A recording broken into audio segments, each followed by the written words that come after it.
You guys, my computer died in the last show that I was doing, so hopefully that doesn't happen this time. Oh But my God. Noah, you're in charge if I disappear. I'm in charge. Am I like Thank the senior God. member No, here it's you, besides Noah. you? I'll just be in the No, background. you're just my DEI pick.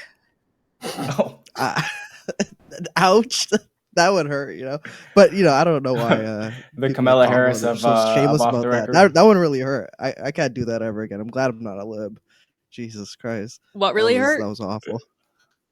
The being a DEI pick, I mean, that that one hurt the soul, Rachel. I think you might be a DEI pick. You got the woman status. I don't know what's higher on the intersectional hierarchy, being a man or being a woman or being black. Being I a don't person of know. color is definitely Yeah, higher. Yeah, it is. It is. I would know. Well, yeah, you would know. You've probably dealt with some of that. Being Anyway, a person of color. Yeah. I'm on the lowest ranking of the DEI list as a single white male.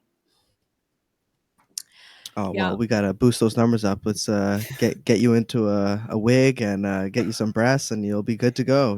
You'll shoot right up the rankings. Yeah.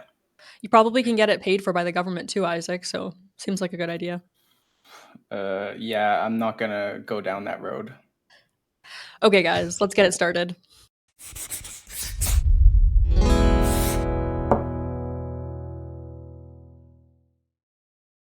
Hey everyone, welcome to Off the Record, our Friday fun show. Before we get started, I have some bittersweet news for all of you. If you haven't already heard, our colleague and usual host of the show, Andrew Lawton, has left us all. He's taken a leave of absence from True North as he is seeking a Conservative nomination. So we are very excited for him. We wish him the best on his campaign and his hopeful candidacy. However, he will be deeply missed here at True North. And I guess for the time being, you are stuck with us. Joining me today are my colleagues, Noah Jarvis and Isaac Lamoureux. Thank you so much for being here, guys.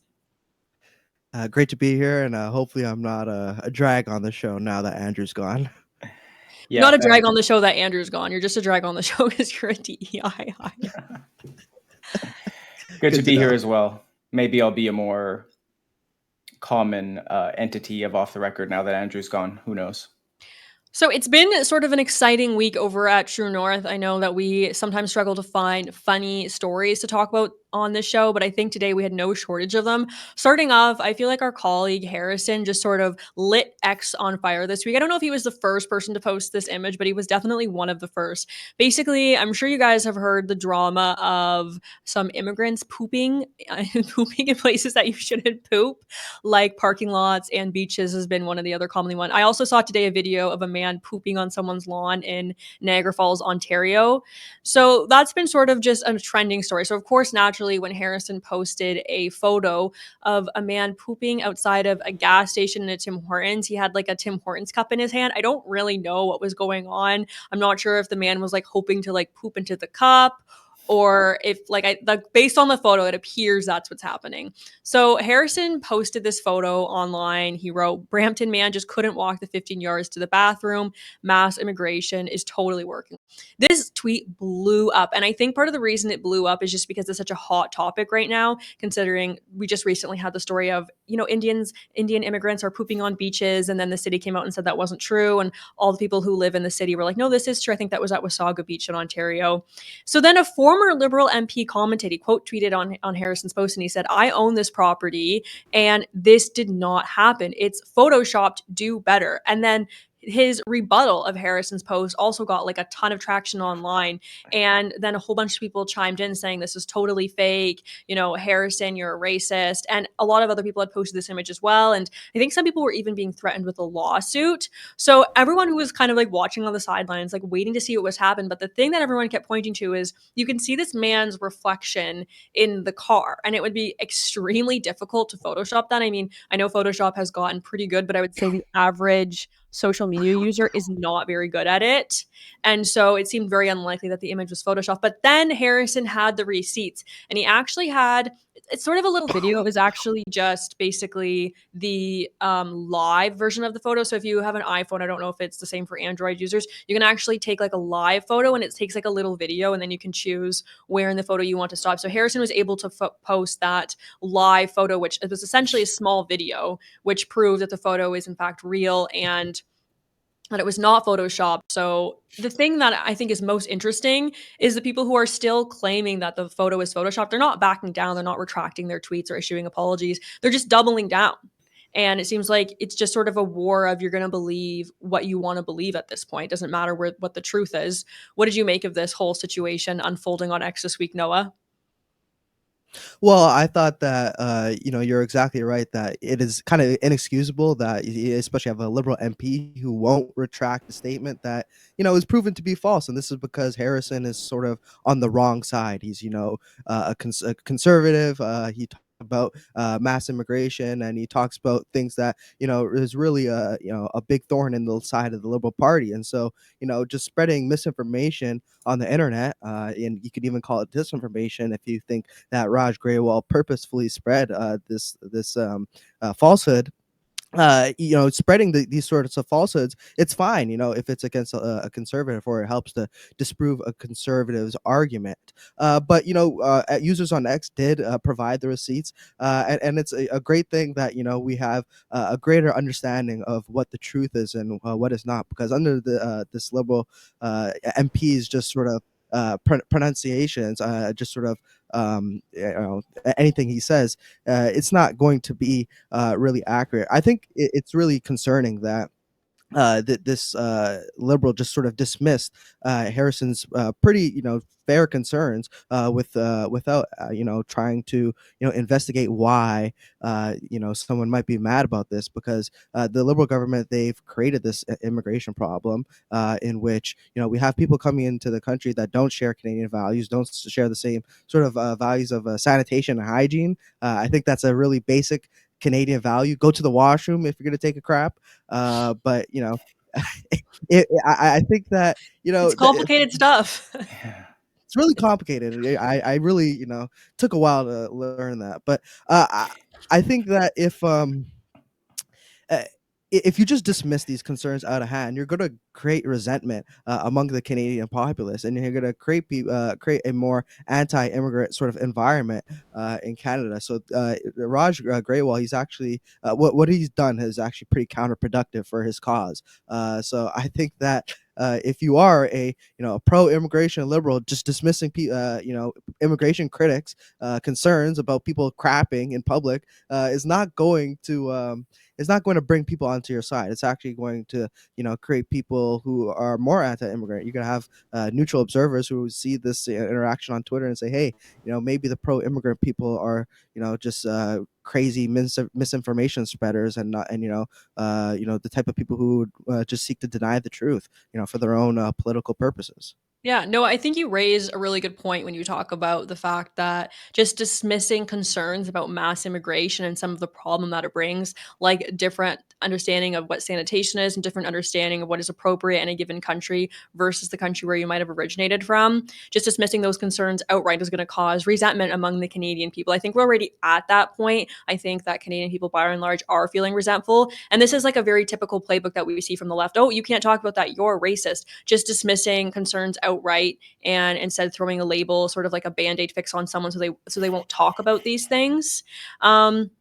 But the one thing like that I just can't get past is just that there's so many people who still believe that this image was fake because of how loud it's being voiced. And I think we're seeing something very similar playing out in the American election right now. I covered this on my show on Wednesday, Rachel and the Republic, which you should absolutely go and watch if you haven't seen it yet. But essentially, there's been so many things that have happened in the past that now people are trying to rewrite. So, for example, Kamala Harris being named the border czar as vice president because the border is such an issue. Now people are trying to say, oh, she was never the border czar. And in some cases, this is being done quite successfully. And I think it has the ability to change the election if it goes unchecked. So when we talk about this disinformation, Isaac, do you think that X is really a place for people to go and to disseminate what truth is? Or do you think a lot of the times people leave with more confusion, more questions than answers?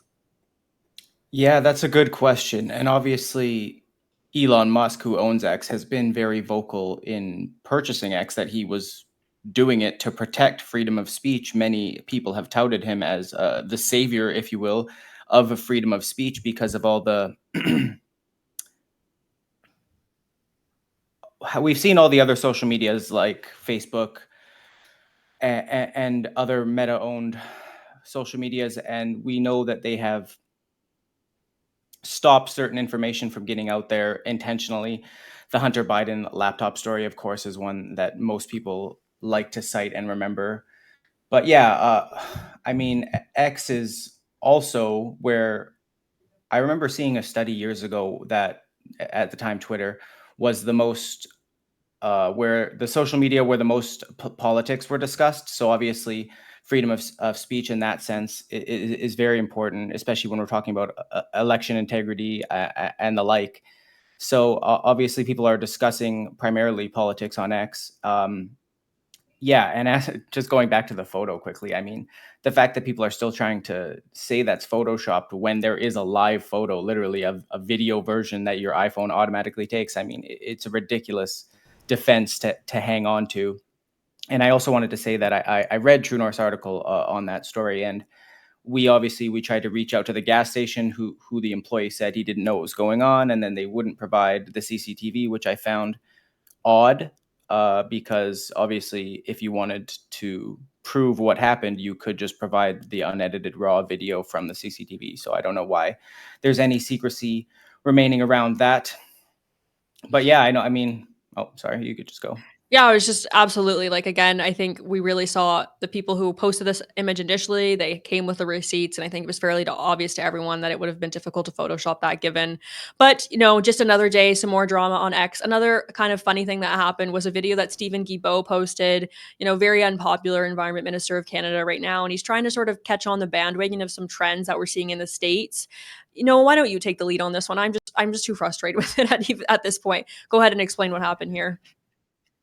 Well, just for some context, in the United States, Joe Biden has dropped out, and Kamala Harris is the presumptive nominee for president for the Democratic Party. And pretty soon after, Kamala Harris, stepped forward and basically claimed the Democratic nomination. This social media trend, I would say it was a little manufactured, but the social media trend emerged, basically saying that Kamala is brat. Now it is this stupid Gen Z thing. I'm part of Gen Z, and so it's like self-generational criticism. But there's this stupid Gen Z thing where there's this artist, pop artist named Charlie XCX. She has this album coming out, and she has this, I guess, clever marketing scheme where she's like, XCX is brat or whatever. I don't understand it too much because I don't listen to Charlie XCX. I'm not on those corners of the internet. But basically, they Kamala Harris and her team, they took this Charlie XCX trend, and they basically repurposed it for their own campaign purposes. They are trying to say that Kamala Harris is brat. What does brat mean? It means anything to anyone. It means what you wish brat to mean. Which in and of itself, it just makes the whole concept stupid. But they've branded their campaign HQ around it, the sort of online campaign war room. And it seems as if this has caught the attention of Canadian politicians. So notorious Trudeau cabinet minister, Trudeau's environment minister, Steven Guilbeault, he decided that it would be a good idea to basically repurpose Kamala's, you see it there on screen. You repurpose Kamala Harris's branding and say that, this is a brat summer and that affordable housing is brat. What is that supposed to mean? I have no idea. And I thought it was really cringe. I advised Steven Guilbeault to delete the post because that's what any, anyone who wanted the best for Steven Guilbeault's life, they would tell him to take that post down. I don't know what his communications people, his communication staff was telling him, but, they should be fired immediately. It is horrible. It's the worst if I was to, impersonate Trump. But, I think it really just goes to show that politics is especially in Canada and the United States, it's become sort of vapid and A sort of joke. hollow, and that it's a joke. Exactly. We don't really discuss really substantive issues. We just say that housing affordability is brat, and just put that out in the air. It's not like I saw housing prices come down anytime soon. Actually, housing starts on homes being built have gone down in recent months. Compared to last year, housing starts are down, I think, 50%. So it's not like they're doing anything to make housing affordable. They just declare the housing affordability is brat, and boom, housing prices shoot down 50% in the next week. What do you guys think of this uh, thing that Steven Guilbeault did? Well, I had looked into this trend a little bit in my coverage of the American election, and I was like looking into this trend of brat because I didn't really understand it either. I might be a Gen Z, but I actually, tend to fit in more with like 60-year-olds and that demographic. So I was lost as to what this trend was. So I was looking it up. So apparently, the trend of being brat means to be being bold and uncomfortable, and it's to be the unexpected. And that's why they picked sort of that odd green color that you don't see too much of because it was unexpected. I think it's funny that essentially Steven Guilbeault was saying that affordable housing is it is unexpected, which it certainly Unexpected. is in Canada. Didn't expect that. We definitely don't expect that anymore. What's the average median home price in Ontario is like something around $500,000. And then the Atlantic also described it, and they said that brat is a collection of nightclub bangers celebrating female hedonism. So no, I thought it was interesting when you said, well, it's kind of whatever you want it to be, because it doesn't seem like there's really a clear definition of what brat is. But whatever it is, Steven Guilbeault definitely didn't know what it was when he made that post. Like they have no idea what they're talking about. They're trying to fit into a trend that it obviously, sure, you could repurpose this trend if you wanted to, but in terms, and here we should really just be accusing the Americans of, we should be accusing Gibo of importing American style politics into Canada. Like he's so clearly taken this trend from the Kamala Harris campaign. He isn't even fully aware of what it is. They might have been able to repurpose it for something, but I don't think they would have been able to repurpose it for affordable housing. And I think this is sort of falling on flat. I don't think it's causing any clarification on the policy message that they're actually trying to get forward. Isaac, what's your take on this whole thing? Yeah, so obviously I didn't know as much background information about the Gen Z brat thing as you, Noah, and maybe you, Rachel. But first thing I did when I saw this video, I thought I knew what a brat was. But just to be sure, I looked up the definition, which read, a child, typically a badly behaved one, which is, I might think, is how some people would describe Steven Guilbeault. And, I mean, you're the Environment Minister of Canada. Why are you even talking about housing in the first place, especially in light of what just happened in Jasper? I really think you'd have bigger concerns on your plate. And then just touching briefly on housing, a July survey from the Angus Reid Institute showed that newcomers to Canada were more likely to leave than Canadian-born citizens, but even 3 in 10 Canadian-born citizens were considering leaving their province and their country due to housing affordability concerns, whereas 39% of newcomers were considering leaving. And we'll remember Canada's housing affordability reached an all-time low back in April, and then Trudeau promised to build 4 million homes by 2031, which would equate to 1.096 houses per minute, which would require Canada to double its housing starts. And as you said, Noah, they have not been going up but down, let alone double, for 7 years straight. At this point, it's more than that because obviously the housing starts have been falling, not rising. And then the recent news that came out and came into effect on Thursday, which is the promise made by the Liberals in the 2024 budget to offer 30-year mortgage amortizations. And I talked at length about this with various mortgage brokers and economists. Kind of went down into the calculations to see, hey, is this actually a good thing? And sorry, the part that came into effect on Thursday was only for first-time home buyers purchasing new builds, so it's a very limited demographic. But anyways, in June 2024, the average house in Canada cost $696,179. So after accounting for the minimum possible down payment, which equates to 5% on the first $500,000 and 10% on the remaining sum, or a minimum of 20% if the house exceeds $1 million, a 25-year mortgage would result in monthly payments of $3,789. And for a 30-year mortgage, this would fall to $3,477. Wow, that sounds great. However, this drop in price would cost Canadians almost $115,000 over the full realization of that mortgage.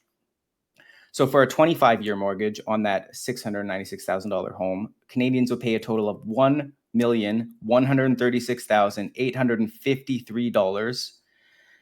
That would be $651,561 in principal cost after removing the down payment, and then $485,292 in interest. And a 30-year mortgage would see obviously the same principal, but the interest would rise to $600,274. So yes, an increase of $115,000 in interest just by increasing your mortgage over 5 years to bring down the monthly cost, which I talked to economist and Macdonald Laurier Institute fellow Jack Mintz, who is a very renowned economist. And he told me that prospective buyers should only consider this if they have absolutely no other choice, and that it's really not a great option. And surprise, he offered a different solution that the Fed should explore, which he said, quote, build, baby, build, and control immigration that is pushing population growth and demand for housing. So yeah, Yeah, I it's mean, like look, all these issues always come down to the same issue of immigration. yeah, like I think you raise a really good point that why is I mean Gibo talking about this when we just had the fires in Jasper, maybe he's trying to distract a little bit. But also, this gimmicky sort of announcement, this gimmicky advertising and marketing, it doesn't do anything to abate the concerns and honestly just the sadness and anger that Canadians are feeling about not being able to own a home. And what was that number that you said 3 in 10 people who were born in Canada are considering leaving because Yeah. of the cost of living? Like those are shocking numbers. I mean, I'm Canadian born. I've definitely considered at times maybe leaving to live somewhere that's more affordable. Have either of you ever, actually had those considerations? Well, Uh, in the pandemic, I was especially thinking like, hey, this is, it was pretty tragic. Prices I think peaked during the pandemic, and around those times, I was thinking like, I don't have, I do have a, roots in Canada, but at the end of the day, if I, need to be able to buy a home, I can probably get a home that's worth half of what a Canadian home in the United States for about the same size home while making a bit more money because your average American makes more money. Like what? That's a pretty good deal. Wouldn't want that sort of opportunity. And while I think I'm gonna stay in Canada for the rest of my life. Because I do really love this country. I want to also be able to live in a country where we don't have to deal with these significant concerns. I think that the roadmap in Canada now for a young person is to try and do as well in school, get a good job, save up as much as money as possible for several years. Maybe when you're in your 40s, you get to buy a home, and instead of taking out a 25-year mortgage, now you take out a 30-year mortgage so that you pay it off instead of when you're 65, you pay it off when you're 70. So you can't really retire until you're 70, or even older. So that's sort of like the ideal roadmap for a Canadian in Trudeau's Canada, and I think all Canadians want to bring back the Canadian dream because it is lost, especially for a lot of young Canadians who just trying to do what their parents had done, and are experiencing significant difficulties in trying to establish their lives. So definitely, Steven Guilbeault talking about brat housing affordability or housing affordability being brat. I don't think that's really helping a lot with the problems we're facing. There you have it. 2 out of 3 Gen Z, mostly talented Canadians, we're thinking about leaving. I'm not sure about you, Mostly. Isaac, or we've thought about it before. They're just chasing away talent with these dumb policies. The States, I think a lot of people think about the States as an option, then they realize how difficult it would actually be to get a visa and to live there permanently. I think people kind of reconsider. But at least for the time being, we can sit back here in Canada and we can enjoy all the drama unfolding in the States, mostly on X. I know Elon Musk got himself in a little hot water. I think maybe Pierre Poilievre should take a note out of Elon's books and have a new strategy for attacking Trudeau or whoever replaces Trudeau more accurately. But Isaac, why don't you explain what happened here? What did Elon do that got people's panties so wound in a knot? yeah, so Elon Musk shared a parody with real photos and videos of her on the campaign trail. And then the 40th governor of California, Gavin Newsom, said that manipulating a voice in a quote ad like this one should be illegal. Newsom went on to say that he'd be signing a bill in a matter of weeks to make sure it is.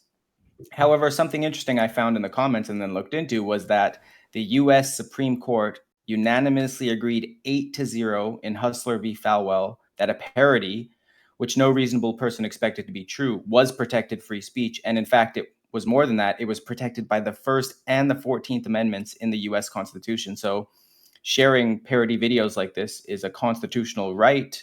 And I mean, Elon Musk is a pretty smart guy. I'm sure he might have had some knowledge of that, which is why he took such a lackadaisical approach, let's call it, in these replies. What do you guys think? Yeah, I think, do we have a copy of that video? Let's just play it now so people can get a sense of exactly what the parody was. I, Kamala Harris, and your Democrat candidate for president, because Joe Biden finally exposed his senility at the debate. Thanks, Joe. I was selected because I am the ultimate diversity hire. I'm both a woman and a person of color.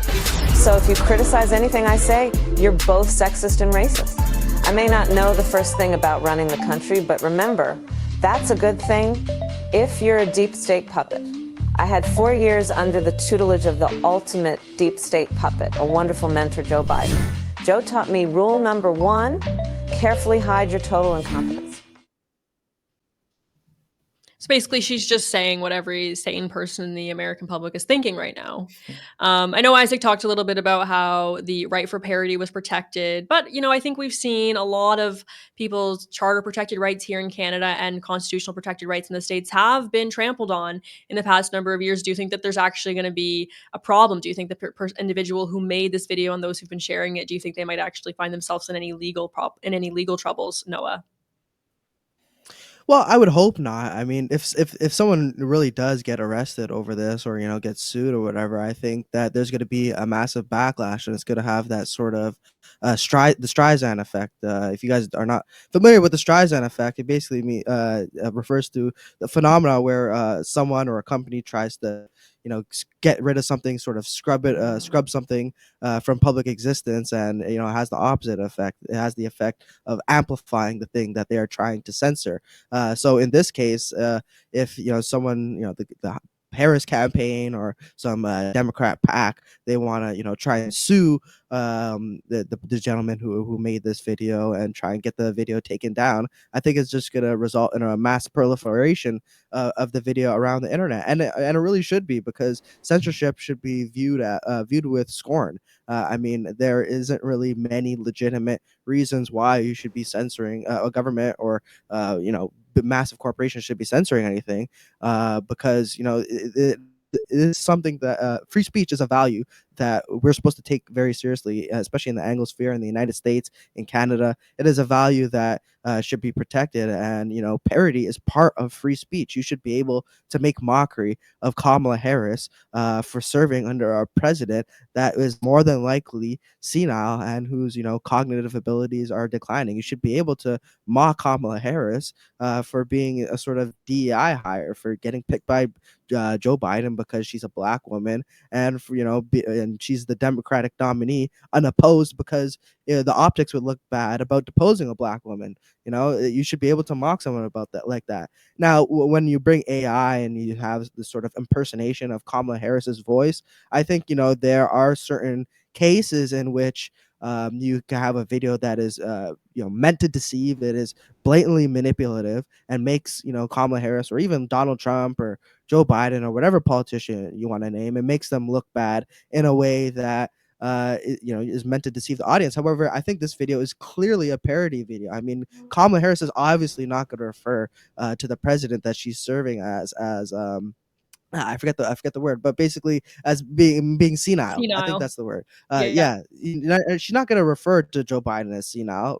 Realistically, she's not going to be nearly as cynical as that. And I think any observer should be able to tell that difference. So I think the outrage, especially the CBC's outrage about this, really has no basis. And why Canada's public broadcaster is getting involved in this debate out of all the other debates that we could be talking about in Canadian politics, it's really beyond me. I don't see why that's within the CBC's mandate. I mean, CBC shouldn't even be covering American politics. That seems pretty straightforward to me. Their mandate is the Canadian public broadcaster. Fine, they can cover some Canadian heritage moments or some important news happening here in Canada. I don't even disagree. I don't even agree with their mandate. I think, they've sort of sold themselves out and the Canadian public has no interest in them, but there certainly is no argument to be made for them covering American news. So obviously they shouldn't be wading into this debate, but it is an interesting one to have because I'm not sure if you guys remember this happening back in 2016. There was a man who was making memes about Hillary Clinton during the election, Douglas Mackey, and he was actually found guilty. I think he was charged federally for making memes, which essentially told people to stay home and vote and just to text a certain number to vote. And he was found guilty of a crime for that. So it'll be interesting to see if the left kind of just threatens and says this is illegal or if they actually pursue it, because we've seen them time and time again pursue legal action where they feel that they are losing. I mean, that's essentially what we saw with Donald Trump. They threw everything they could in the book at him because, they understood his popularity and they understood the threat that he was. And so they threw every legal case they could find. And obviously most of those have now fallen apart around them. And so instead now they're turning back to the corporate media to do their dirty work for them and to make it appear as if there's all this momentum behind Kamala's campaign. But, Noah raises an interesting point that there is an ethical question as to how far can we actually go when we're doing parody and when we're using AI especially. And Isaac, I wonder if you think this is something that could be effective here in Canada, or if you think maybe the Canadian people have perhaps a lesser tolerance for those sort of gray areas, and it wouldn't be, a popular thing to try here with, let's say, whoever takes Justin Trudeau's place as leader of the Liberal Party in the next election, if he does indeed step down, as I think we all expect him to. Would it be a good idea for opposition parties or maybe just organizers to try to paint that person by using AI especially to poke fun at them? Yeah, I guess this could be a useful tactic. And just talking quickly on whether it should be allowed or not, that is deepfake in general.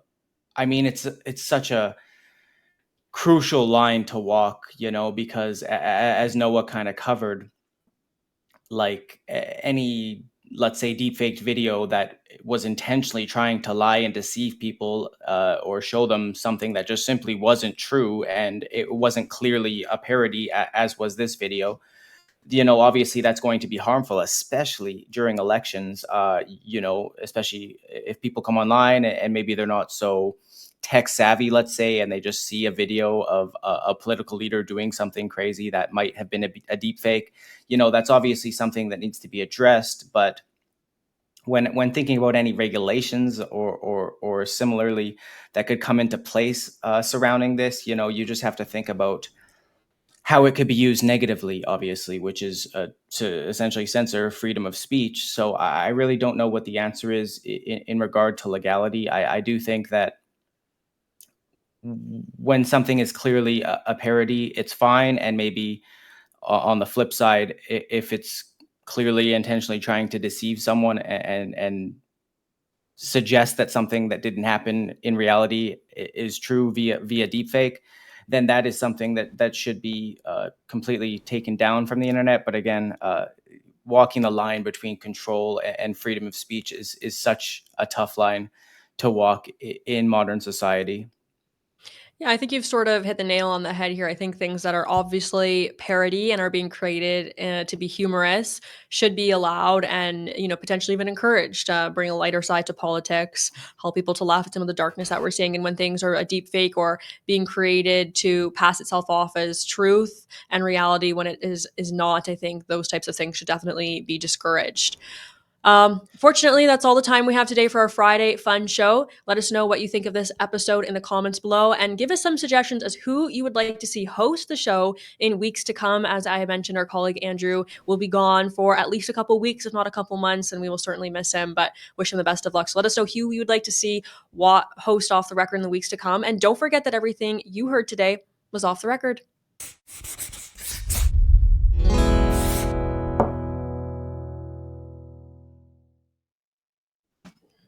Did it, guys. 37 minutes. I think Noah should host next week.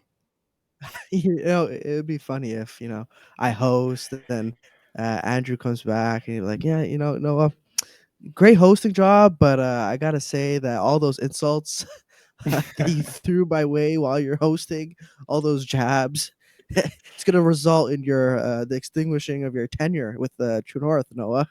I think your job is more that'd protected be than you that'd be think it great. is, Noah. Oh yeah, because I'm the DEI hire. Just go to the Canadian Human Rights Tribunal. Just walk down the block, say, hey, these True North fellers, man, they're exactly what you thought they were. Exactly. Can you imagine a You got human to go rights after case them. against us? The public would love it. People would be like, "We knew it."